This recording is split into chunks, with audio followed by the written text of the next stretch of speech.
Itu Masya Allah, ternyata betul kata Kiai David. Jadi orang-orang itu memang betul-betul dicuci otak, betul-betul persiapan. Jadi kita ngomong A sudah di setel, ini ayatnya. Ngomong B, ini ayatnya. Dan sudah jelas Islam diturunkan di muka bumi ini untuk siapa? Untuk manusia dan kalangan jin. Agar apa? Untuk memperbaiki akhlak.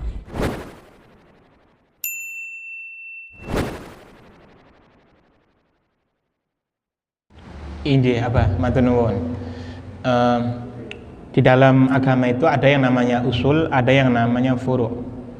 Salah satu definisi usul adalah sesuatu yang jelas ketika terjadi perbedaan-perbedaan pendapat. Itu disebut usul. Jadi kalau belum jelas mana yang benar, mana yang bukan, berarti disebut furu', cabang.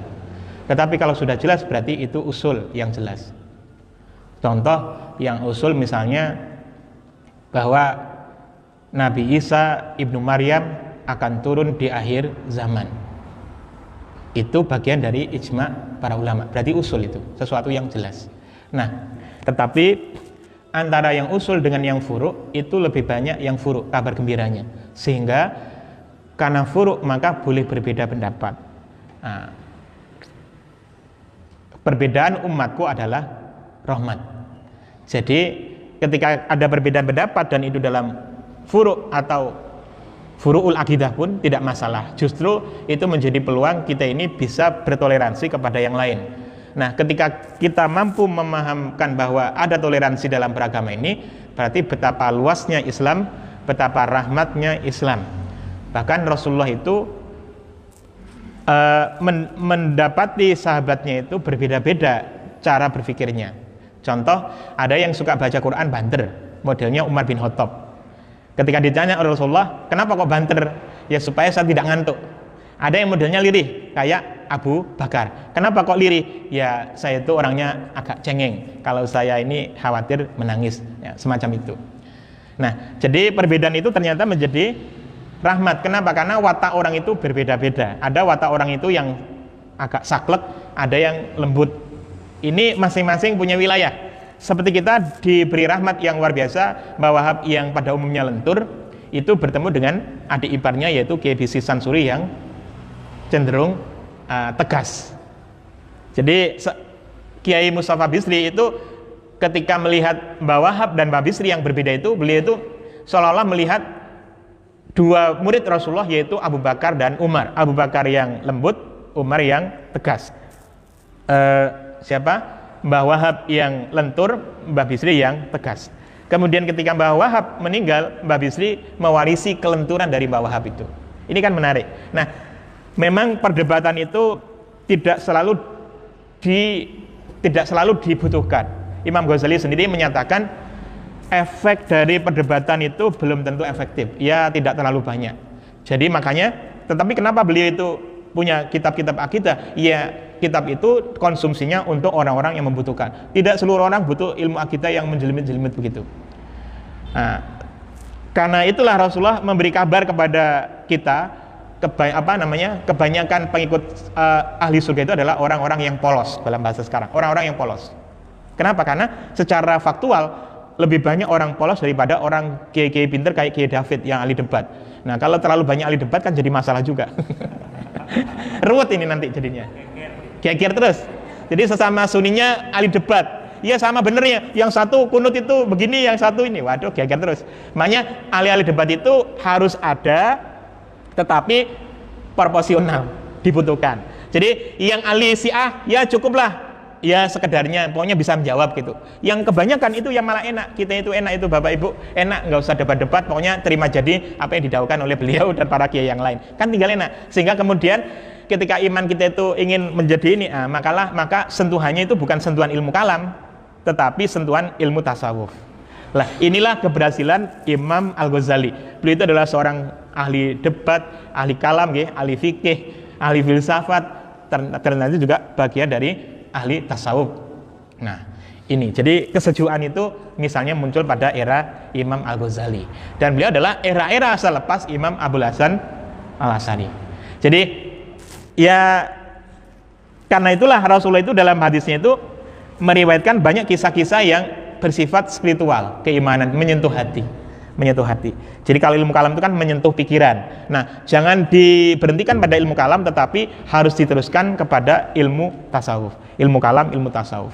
Maka kemudian saya kira kami usulkan bahwa kajian Ahlussunnah wal Jamaah di pagi ini tidak hanya ilmu kalam, tetapi juga meliputi ilmu fikih, ilmu akidah, dan ilmu tasawuf. Mungkin misalnya kitab yang luar biasa, tidak terlalu tebal, misalnya Nadham Hidayatul Adqiya yang disarai Salamul Fudhala atau Kifayatul Adqiya, itu ning jero ati ngetun untuk mempertebal keimanan, keyakinan kita itu maknyes begitu. Maknyes. Ada 9 nasihat para wali, dan seterusnya itu. Saya kira itu apa? Iya.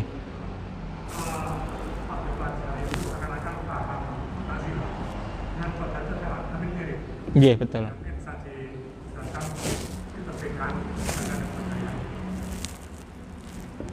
Iya.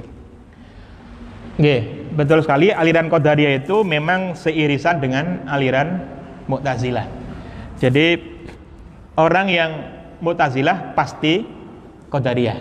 Orang yang Mu'tazilah pasti Qadariyah. Karena mereka ini punya kemandirian tentang akal. Jadi independensi manusia. Nah, ini saya kira bagian dari kritik terhadap teologi Kristen, misalnya tentang penebusan dosa, ada hubungannya dengan situ. Tetapi kemudian kebanteran. Akhirnya kemudian oleh para ulama dijelaskan ya tidak begitu, tidak Jabariyah yang merupakan kontra dari Qadariyah, tetapi juga tidak Qadariyah. Adalah pertengahan di antara keduanya. Sama seperti ini, irisannya sama seperti Ahlussunnah wal Jamaah dengan Murji'ah. Murji'ah itu kan menunda begitu, semuanya ini. Nah, Murji'ah kemudian ketika menjadi moderat, ada yang mengatakan ketika Murji'ah moderat maka menjadilah Ahlussunnah wal Jamaah. Nah, Qadariyah yang mengkristal terkumpulkan di dalam doktrin rukun 5 itu, maka kemudian menjadi Mu'tazilah. Jadi ini antaran saja saya kira. Yang lain monggo, kita hingga pukul 7 ya, Kiai David. Bapak Ibu, memang orang aneh itu sampai sekarang masih ada. Ada pengikut Musaddaq, itu sampai sekarang masih ada Bapak Ibu. Saya diskusi di grup, saya masukkan di grup supaya tahu alurnya itu seperti apa. Jadi dia mengatakan begini, nabi-nabi itu kan sudah dari Timur Tengah dan seterusnya, masa nggak ada nabi dari Nusantara? Makanya kemudian ada Nabi Musaddaq, itu nabi dari Nusantara. Dan dia ini sampai begini, kita tunggu saja, kalau sampai tidak percaya, tahun 1924 akan tegak khilafah Islamnya di bawah pimpinan anak-anak kader Musaddaq. Jadi bukan 2024, jadi kurang 3 tahun lagi. Makanya kita tunggu, moga-moga kita umur panjang, kita gojologi orang yang mengatakan itu, biar kecelek begitu, pasti kecelek lah. Dia udah menentukan 2024 akan muncul khilafah di Nusantara, bayangkan. Yakin banget, di Nusantara, enggak di lain, di Nusantara. Yaitu para pengikut Musaddaq. Nah, saya juga dimasukkan. Nah, mereka ini juga ya ada bibit-bibit ya macam-macam itu. Kemudian ada Ahmadiyah.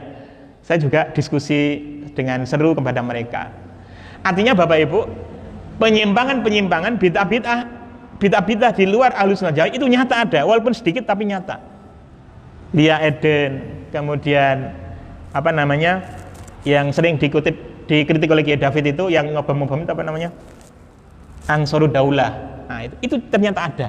Jadi makanya kita harus merapat kepada al-ulama'u warasatul anbiya. Karena kalau nggak begitu konyol sekali. Saya itu pakai model kalem. Kalau Kiai David itu kan modelnya agak ngegaspol gitu kan. Kalau saya itu memilih agak kalem. Ini bagi saya kesempatan orang-orang di luar Ahlussunnah Jamaah itu harus punya pikiran bahwa orang-orang Ahlussunnah Jamaah itu adalah orang-orang moderat. Jadi kalau saya itu biasa dimusyrikkan Bapak Ibu, saya dimusyrikkan biasa itu. Sama ikut Al-Qiyadah Islam itu saya dianggap musyrik, sampai musyrik. Kenapa saya musyrik? Sampai tidak beriman kepada Rasul zaman. Siapa Rasul zaman? Musaddaq. Saya tanya, dia kan nggak sholat Bapak Ibu. Kenapa? Karena bagi dia itu periode Mekah. Loh, ini kan periode Makkiyah, kita nggak sholat. Lalu saya tanya, saya balik. Pertama, Saya tanya sejak kapan nggak dijawab. Biasanya langsung jawab. Sejak kapan nggak dijawab. Pertama, Musaddiq itu menjadi nabi itu sejak usia berapa? Nah, nggak dijawab. Sambil saya rangkaikan, Rasulullah itu ketika Rasulullah itu mendapatkan Nasrullah wal Fath. Pada masa beliau ada era Makkiyah, era Madaniyah, Makkah, Madinah. Loh, kalau ada nabi ya harus mengalami era begitu. Kalau Musaddiq itu ikut sunnahnya Rasul. Lah, pertanyaan saya, era Musaddiq itu era Makkiyah saja atau era Makkiyah Madaniyah? Nah, nanti kalau dia jawab era Makkiyah saja, akan saya jawab berarti tidak sesuai dengan sunnah Nabi. Kalau dia jawab era Musaddiq adalah era Makkiyah Madaniyah, berarti dia wajib sholat. Dia nggak jawab, nggak berani. Kenapa? Karena tahu kesimpulannya. Jadi kalau dia jawab Makkiyah kerepotan karena tidak sesuai dengan Rasulullah. Kalau dia menjawab Musaddiq sudah mengalami Madaniyah, ya harus sholat dong. Kan sholatnya kan berode Madaniyah, gampangnya ngomong begitu. Nah, nggak dijawab sampai sekarang. Biasanya langsung jawab itu. Nggak tahu, mungkin pusing orangnya. Itu Masya Allah, ternyata betul kata Kiai David. Jadi orang-orang itu memang betul-betul dicuci otak, betul-betul persiapan. Jadi kita ngomong A sudah di setel, ini ayatnya. Ngomong B, ini ayatnya. Nah, luar biasa. Kalau tidak ada seperti kiai pembela seperti Kiai David ini, ya kita dianggap kalah Bapak Ibu. Karena itulah perlu muncul ahli ilmu kalam, tetapi tidak banyak. Pokoknya ada dan cukup. Jangan terlalu banyak, nanti kisruh. Monggo yang lain.